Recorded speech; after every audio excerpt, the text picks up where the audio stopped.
আজকের এই এপিসোডটা বাধ্য হয়ে করতে হইল, কারণ শুনলাম ডাকসু একটা খুবই খারাপ কাজ করেছে। খোঁজ লাগাইলাম, দা সার্চ কি খারাপ কাজ করেছে দেখলাম। ডাকসুর সর্বমিত্র চাকমা খুবই খারাপ কাজ করছে। একজন বয়স্ক মানুষকে লাঠি দিয়া পিটে দেখেছে, এটা কোনো কাম করিছে? তার উপরে দেখেন মাথার টুপি দাড়ি এরকম একটা সুন্নতি পোশাক পরা মানুষকে লাঠিয়াতে মারতে গেছে। আচ্ছা আগে ভিডিওটা দেখান এইটা সাহেব। আপনি দেখা করতাম, ভালো আছেন? ও আচ্ছা, ঠিক আছে। আপনি বাইরে না কি করতেছে? দূরে বাইরে মারতেছে। জি ভাই, সমস্যা নেই, ঠিক আছে। দেখেছেন কি খারাপ এই সর্বমিত্র। নামেই সর্বমিত্র, নাম তো সর্বশত্রু হওয়া উচিত ছিল, ঠিক কিনা বলেন? আচ্ছা এইবার দেখেন মাদকের প্যাকার ভাগাভাগি নিয়ে গ্যাঞ্জাম করিচ্ছে ওই একই লোক। কই ওর লগে হিরোইন আছে বা কিছু একটা আছে? মাল কই? মাল ওর লগে। মাল ওর লগে? এটা লই লাগছে। তোমরা কি আমার করো? বাবা ভিক্ষা করো? 40 টাকা আমি ওরে দিছি। দুজনকে ভিক্ষা করো, মালের টাকা ভিক্ষা আমি করো, ভিক্ষা করি ভাই, আমার হাত পয়সা ভিক্ষা করো, মালের টাকা লই লাগছে। এই জিনিসটা লই কারাগারে লাগাইছে আমার। এটা কার? এটা আমার বাবা। হ্যাঁ? আমার উনি না মিশাল লিগা। নিশার লেগা? তো তুমি এত গেল সকল লেগা না? হ্যাঁ একদিকে আমি টাকা পাই তার লিগে আমি নিয়ে এসেছি। বড় কবে টাকা পাইব না বাবা, একটা টাকাও পাইব না বাবা। আসলে গেল মায়া আপনার টাকা, আপনার টাকা ওর টাকা মাই ছেড়ে গেছে। বাবার মতো একজন লোক লয়ে গেছে টাকা, কথা বুঝেন? ওর টাকা লয়ে গেছে বাবা, 500 টাকা নিচে দিকে আমার টাকা লয়ে গেছে গা। না না, সে শুধু মাদকের ব্যবসা করে না, সে মাদক নেয়ও বটে, সে প্যাথিডিন নেয়। দেখেন যে দৃশ্যটি দেখছেন, পাঞ্জাবি পায়জামা দাড়িওয়ালা টুপি পরা লোকটি যে ইনজেকশনটি নিচ্ছে, এটি হচ্ছে প্যাথরিন নামক একটি মাদক। উনি প্রকাশ্যে দিনে দুপুরে ঢাকা বিশ্ববিদ্যালয়ের শহীদ মিনার এলাকার মতো জায়গাটায় এই মাদকটা গ্রহণ করছে। আবার কইয়েন না ইনসুলিন নিতেছে, আরেকটা ভিডিও আছে। সামনে সামনে এই যে দেখ হাতটা নে, টুপি পয়রা কাকার হাতে, কাকাটা ছাড়ো, এটা ছাড়ো, এটা ছাড়ো, এটা ছাড়ো। এই যে ইনজেকশন, টুপি পরা একটা মানুষ, পাঞ্জাবি পরা একটা মানুষ, ইনজেকশন। এই যে এখানে একটা, এই যে এই হারামজাদা ইউনিভার্সিটি ক্যাম্পাসে আছে কেমনে? মানে এরে কিছু কওয়া যাবে না, সর্বমিত্ররে ধুয়ে দিতেছে সবাই। এই বৃদ্ধ মাদকের ব্যবসা করে ঢাকা বিশ্ববিদ্যালয় ক্যাম্পাসে। তার শরীরে কলে একটা আঘাতও করা হয় নাই, শুধু লাঠি হাতে শাসানো হয়েছে। ক্যাম্পাস থেকে মাদক দূরেইলে লাভ টাকা, দিন শেষে ক্ষতি নয় বামদের। ওদের নিশা না করলে শরীরে বিপ্লবী জোশ আসে না। তারপরে দেখলাম যে ডাক্তার জাহিদ কইছে কোথাও মাদকের সমস্যা থাকলে তা উচ্ছেদ করার এখতিয়ার কারো থাকা উচিত না। আমি তো শুইনা চোদনা হয়ে গেলাম। উচিত অনুচিতের প্রশ্ন আনিছে। দেখেন লিগাল বা আইনি ইস্যু কিন্তু না, যেটা বেআইনি এটা লিগালি ইনকারেক্ট তা কিন্তু না, আইনি ইস্যু আনে নাই, আনিছে উচিত কিনা সেটা। তো ডাক্তার জাহিদ আপনার উচিত অনুচিতের মাপকাঠি কেন পাবলিককে কাইতে হবে? পাবলিককে কেন মানতে হবে? আপনি কি বাঙ্গুল্যান্ডের নেপাল নাকি মুফতি যে আপনার ফতোয়া আমাদের মাইনে চলতে হবে? মাদক বাংলাদেশে একটা পলিটিক্যাল ইস্যু, হ্যাঁ political issue, extremely important political issue. ঠিক জায়গায় সর্বমিত্র ধরিছে, ডাকসু ধরিছে। মাদক কেন পলিটিক্যাল ইস্যু, আসেন সেটা নিয়ে আগে আলাপ করি।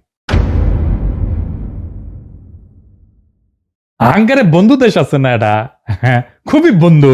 হ্যাঁ জানেন তো সেই দেশের সবচেয়ে বহুল ব্যবহৃত পণ্য কোনটা ছিল জানেন?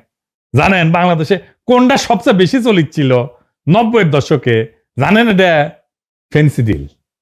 ফেন্সিডিল এটা কফ সিরাপ, ওইটা দিয়া বাংলাদেশের তরুণদের নেশা করাতে শিখেছে ইন্ডিয়া। 90-এর দশক থেকে শিখাইছে, সীমান্তে কারখানা বসাইছিল, কোটি কোটি ফেন্সিডিলের বোতল পাঠাইছে। এটা কি রাষ্ট্রীয় পৃষ্ঠপোষকতা ছাড়া হয়? হয় না। হ্যাঁ গরু অ্যাসপার দেয় না, ফেন্সিডিল আছে জাকে জাকে জাকে জাকে। কেন ফেন্সিডিল? কেন ফেন্সিডিল খাইছেন কখনো? খান নাই না? আপনারা ভালো, আমি জানি আপনারা ভালো ছেলে, সন্ধ্যাবেলা বাড়িতে ফিরেন আর আবার হাত মুখ ধুয়ে পড়তে বসেন। আমি তো অত ভালো না, তো আমি খাইছি, খাইছি মেডিকেলে পড়ার টাইমে। ওটা খায় আবার ঘন চা খেতে হয়, চা খাওয়া মিষ্টি দাও, ঘন দুধ দাও চা, তাহলে নিশা ভালো জমে। আমার ক্ষুদ্র ভ্রাতা আর ভগ্নীরা কবে আপনি তো ঠিকই নিশা করেছেন। করেছি আমি, মেলা অজায়গায় জায়গায় মুখ দিছি, সেজন্য ইনকা ফাইটিং স্পিরিট পেয়েছি। আমি সুশীল না, সেই জন্যে কাউরে ডরাই না, জনতার স্বার্থের বিরুদ্ধে দাঁড়াইলে তারে হুতায় দিতে আমি এক মুহূর্ত ভাবি না, আমার কিছু হারানোর নাই তো।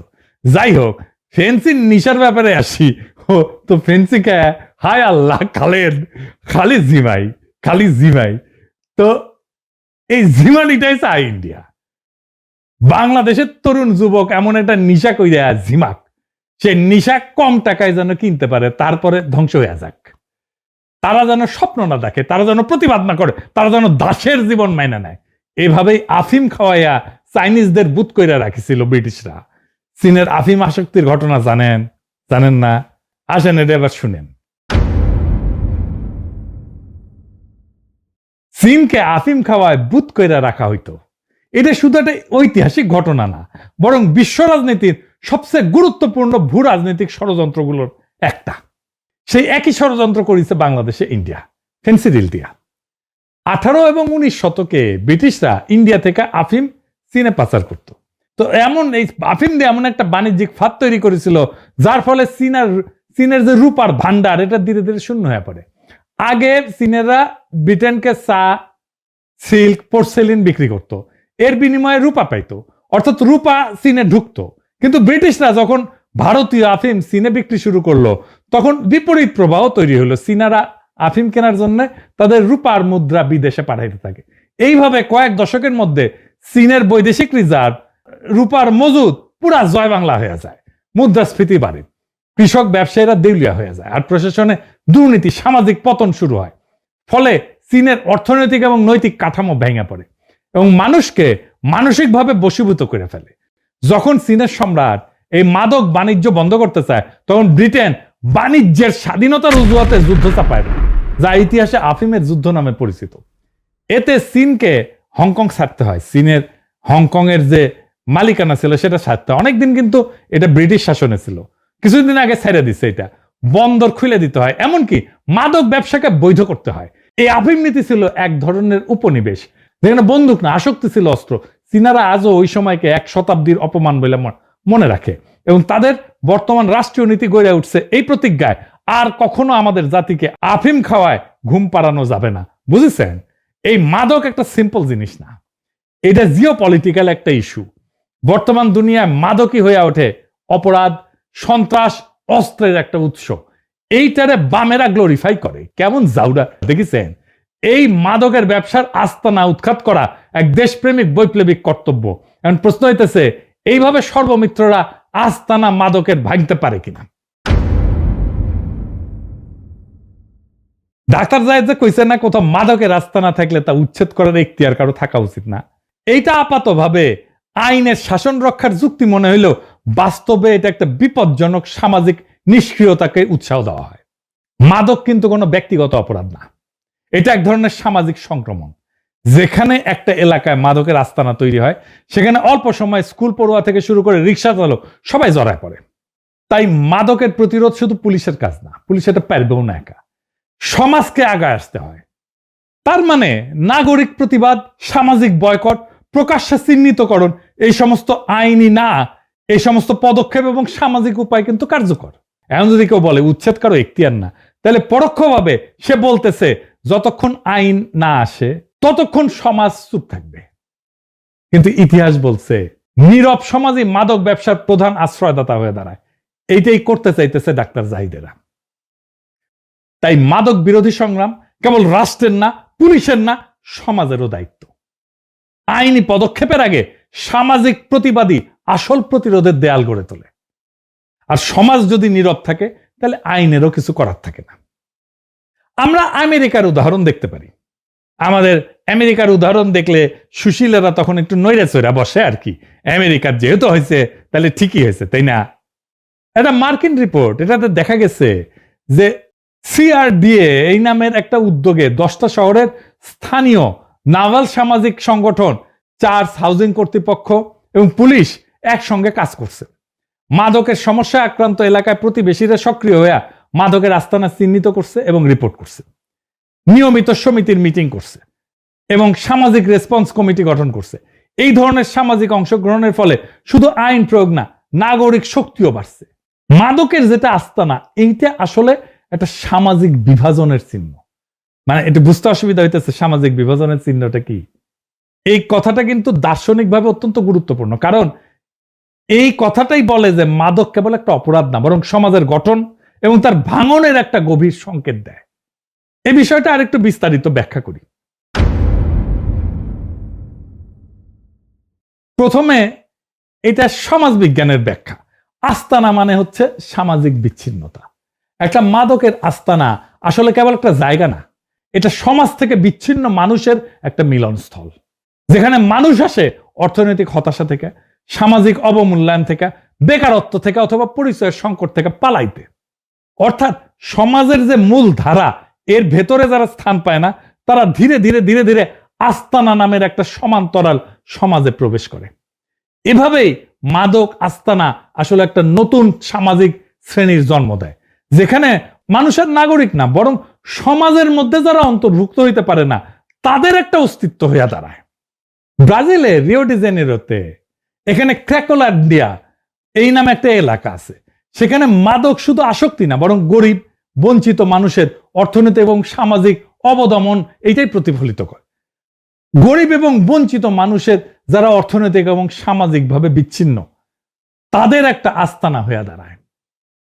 বাংলাদেশের বস্তি বা পুরান ঢাকার গলি, এই মাদকের ঘরগুলো এইভাবেই বেকার তরুণ, শ্রমিক, যৌনকর্মী, সমাজচ্যুত মানুষের বিকল্প সমাজ তৈরি করে, যেখানে রাষ্ট্রের কোনো উপস্থিতি নাই, কেবল অর্থনৈতিক অনিশ্চয়তা এবং সামাজিক ভাঙনের চিত্র আছে।